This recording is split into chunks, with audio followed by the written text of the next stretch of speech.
Of the National Environmental Standards and Regulations Enforcement Agency says the Extended Producer Responsibility Program being championed by the agency will help in tackling the problem of e-waste in the country.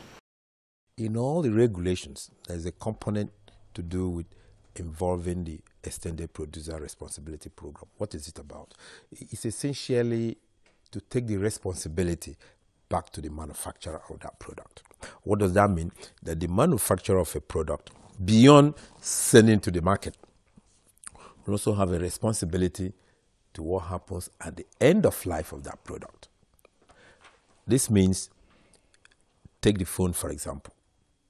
If company A designs and introduces a new phone into the market, beyond selling it to anybody, they just see at the end of the life, what happens to this product? Is it returned to them? Is it a place they have a responsibility to be part of that recycling? This is the whole purpose of EPR. And the EPR can only work where all these manufacturers are part of that. So you have the manufacturer, you have the recycler, you have the producer, everybody, and the user. So it's all stakeholders involved. Well, that is what is involving right now. That's the whole purpose of the EPR. According to him, the Person in Ports project, which was flagged off in 2015 with the aim of gathering data on the importation of used electronic equipment and e-waste into the country through the Lagos port, will identify the types, amount of the used electronic equipment and e-waste, the country of origin, functionality status, packaging, labeling, transportation, and their fate on arrival. This in turn will help in curbing the influx of e-waste into the country. That was led to creating the regulation on electronic waste. Because of that, led to having some interaction with the importers, the Alaba people in Alaba market. Because of that, led to issue of introducing the EPR, the Extended Producer Responsibility Program. Right now, because of the efforts made by government through NESRA, you just don't go to overseas, fill up a container of junk electronics and bring to Nigeria. No, because we work closely with the other agencies, environment agencies, and like a UK Environment Agency. We work with United States Environment Protection Agency. We work closely with Interpol, the International Criminal Organization. They've created a program called Environmental Crime Program. It has pollution crime, it has wildlife crime. Recently in Scotland, also have forestry wildlife crime. So by this doing now, information are moving. If there's an alert, somebody somewhere suspected that a ship or a container is coming to Nigeria, is carrying electronic waste, our agency is contacted and we quickly come up in Nigeria. We have what is called the National Dump Watch. This program involves the police in the port, the customs, NIMASA, Navy. Everybody has responsibility in the port. They're all involved. And they've helped very much. The couple of times our Navy, through their territorial patrols, when they are communicated, informed properly. So sometime a ship was arrested offshore by our Navy and then escorted to the wharf, containing electronic waste.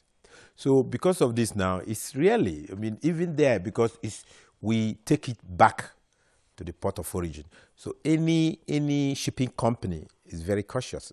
You must be sure that what you're bringing to Nigeria is not what going to even lead to sanctions or creating more cost for you to take it back to your country of origin. So it's not as it was before. Yeah, there have been a lot of, you're still going to notice a little bit of clandestine activities from time to time. Very, very small, but I tell you, it's not as it was before. Electronic goods are made up of hundreds of different materials and containing toxic substances such as lead, mercury, cadmium, arsenic, and flame retardants. An old-style cathode ray tube computer screen can contain up to 3 kilograms of lead. Once in landfill, these toxic materials seep out into the environment, contaminating land, water, and the air. In addition, devices are often dismantled in primitive conditions. Those who work at these sites suffer frequent bouts of illness. In Nigeria, those commonly affected by the harmful act are laborers dismantling the electronic devices, scavengers, as well as members of the public within the vicinity of the landfills.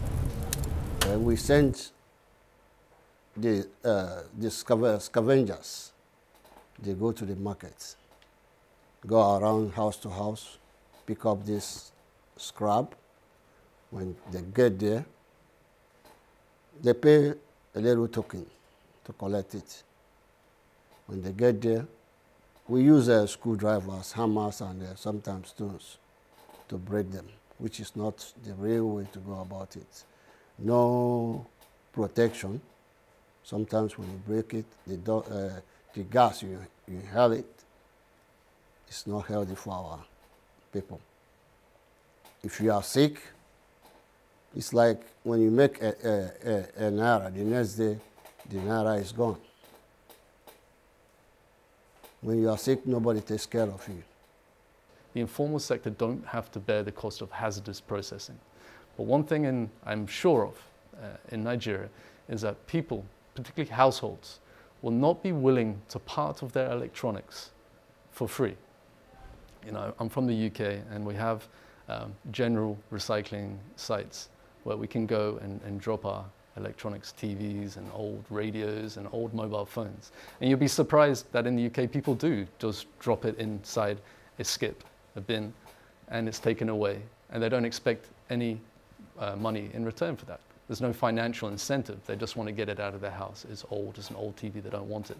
But in Nigeria, it might not work that way. I don't think households will voluntarily drop TVs and electronics inside a recycling bin for free.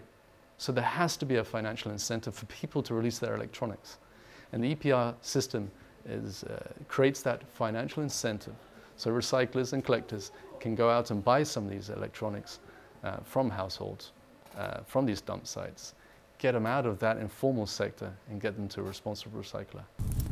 At the moment, in addition to their own exposure to the dangerous chemicals, Nigeria's informal system is leaking hazardous toxins into the groundwater and valuable materials into foreign pockets.